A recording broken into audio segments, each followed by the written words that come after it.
What's up everybody, Couch Mills here, coming at you with a brand new Halo Infinite video. And in this video, we're going to be breaking down how to dominate as a duo. Because when you have that teamwork, that coordination with the duo partner, you can have exponentially more impact and roll and smoke game after game. So if you want to win every game, you got to make sure you watch to the end. But go to the GameLeap website if you want more in-depth tips and tricks, you want strategy courses or breakdowns of pro matches. We have so much content on the GameLeap website that you got to go check out right now down below.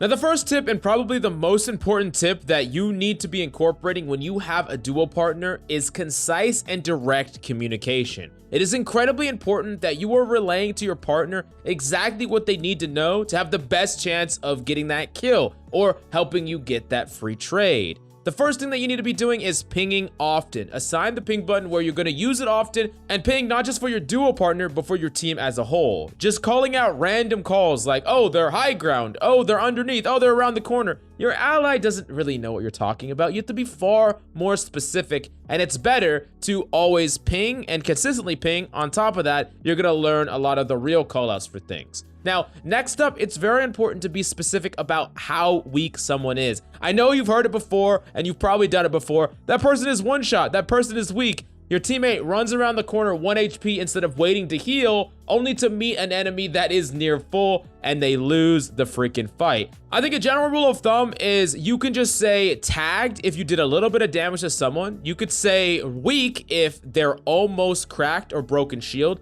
And you could say cracked if the enemy has no shield and they only need one shot in the head to finish them off. That's pretty simple calls, and you can also set up different things with your duo partner if you decide preemptively, but never say he's one shot when he still has freaking shields up. That is just going to get your teammate killed. Now, another really important thing to do and make a really great habit of is calling out what enemy weapons have. If you run into a room and die to a bulldog, you need to not only call out that the enemy could be tucked in a corner, but you need to call out what weapon you died to and what weapon the enemy has. If you don't relay that to your duo or your team, they're gonna run in there and die all the same. And that's why it's very important to gather as much information as possible while you die and even in that death cam. I think one of the most important things about communication is not to set up your team for failure to cover up your own failure. Don't have your teammates rush into a room when you ran in and you missed all your shots. It's far better to just accept that as a mistake on your part, and don't send your teammates in there expecting the enemy to be weak, but they're actually full HP. Oftentimes, it's better to own up to your mistake and say, hey, they're all full health, don't go, back up, regroup, whatever the case may be, so that your teammates don't go in and feed in one by one.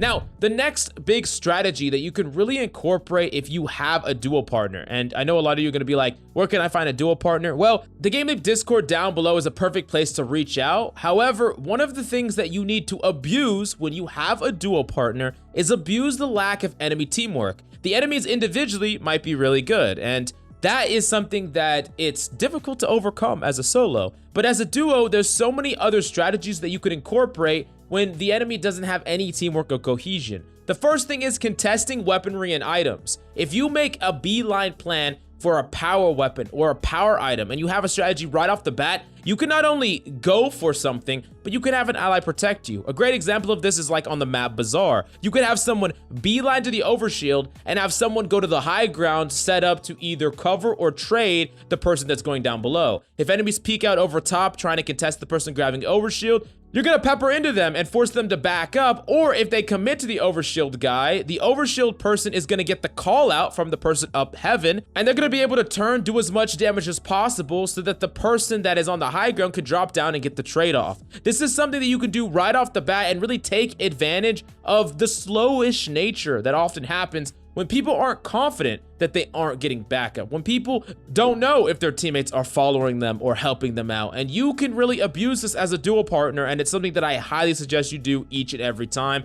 Grab and heavily contest these power weaponry and abilities, and make sure that you think of a plan ahead of time before the round even starts so that you and your partner are on the same page and you can do it right off the bat. Now, I also wanted to break down some really simple things that you could incorporate with a duo partner to just get some free kills. And the first one is a Crossfire. This one's very powerful where your ally and you are guarding each other. Let's take a map like Behemoth, for example. You could set up a Crossfire if you control one tower and they control the other on the other side of the map. If enemies try to flank either one of you, your ally is going to be able to deal damage to them or even kill them before they get to you. And it's going to be really easy to call out that person. You can turn around and kill them for free. This is really great because the only way to fully shut down this Crossfire is by sending like 3+ enemies at one guy, or by sending a joint effort of teammates at both the guys at the same time across map, and that requires teamwork and cohesion. It requires the enemy to figure out what's going on first off, and they're probably going to die to it first before they figure it out. And then they have to actually come up with a plan and work together. And the amount of players that are going to be able to do that, the amount of randoms that are going to be able to do that. I mean,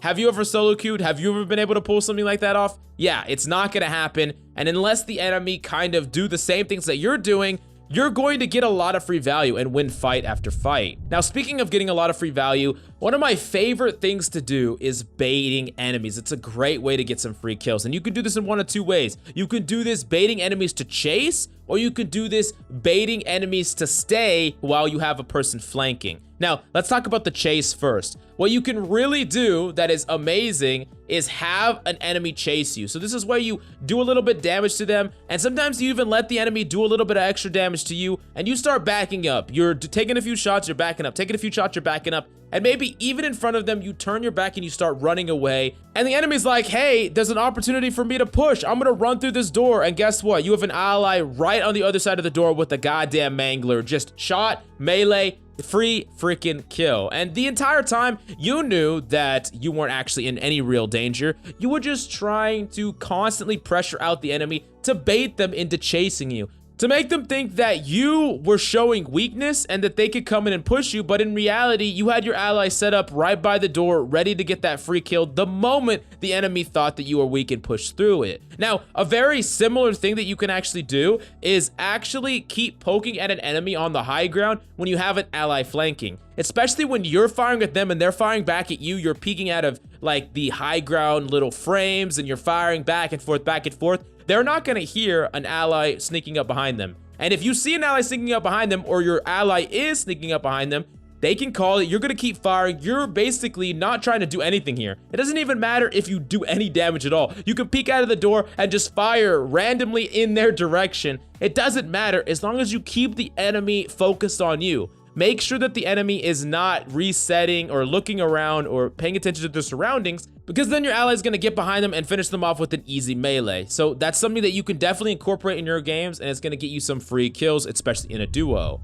Now, another great thing that you can actually do is targeted nade spam. I know a lot of people freaking hate nades, but it's even worse when you and a partner are spamming all your grenades at the same direction in the same area. Or some of you are spamming high and some of you are spamming low, making it so if you flush an enemy low, they're gonna die. If you flush an enemy high, they're gonna die. It's a really great thing to do. You can just do a really simple 3-2-1 call and coordinate it simultaneously. It's definitely really powerful, and it's gonna get you some free kills. Now, the last thing that I think is really important for people to understand, and I incorporated this a lot when I was 4-stacking, but you can definitely do this in a duo, is you create designated roles for your team. There are certain roles that are more pushers, someone that would push the objective, push the flag, and there are fraggers, people that would stick to a very powerful location and is constantly out pushing damage. Another thing is there's constant snipers in a squad. Not every single player is going to be that sniper. Oftentimes in my group, I had a guy who was like the go-to sniper. So we would control the sniper and we would give it to him, and we would go use our rifles. We would go push the objective while he was far more consistent with sniping, and he got better and better the more we put the sniper in his hands. This is where you assign roles in your duo or squad to make it so that everyone's on the same page. You don't have everyone pushing. You don't have everyone trying to hold the oddball. You don't have no one grabbing the oddball. It's a really good idea to make it so you take on a certain level of humility in your squad and try to do whatever the best role is for you to ensure your victory each and every time. But if you need to know more, we have in-depth pro breakdowns on the GameLeap website that have targeted tips, tricks, strats, and everything that you need in order to pop off and dominate your ranked games all the way to ONYX and above. So do yourself a favor and go check it out right now down below.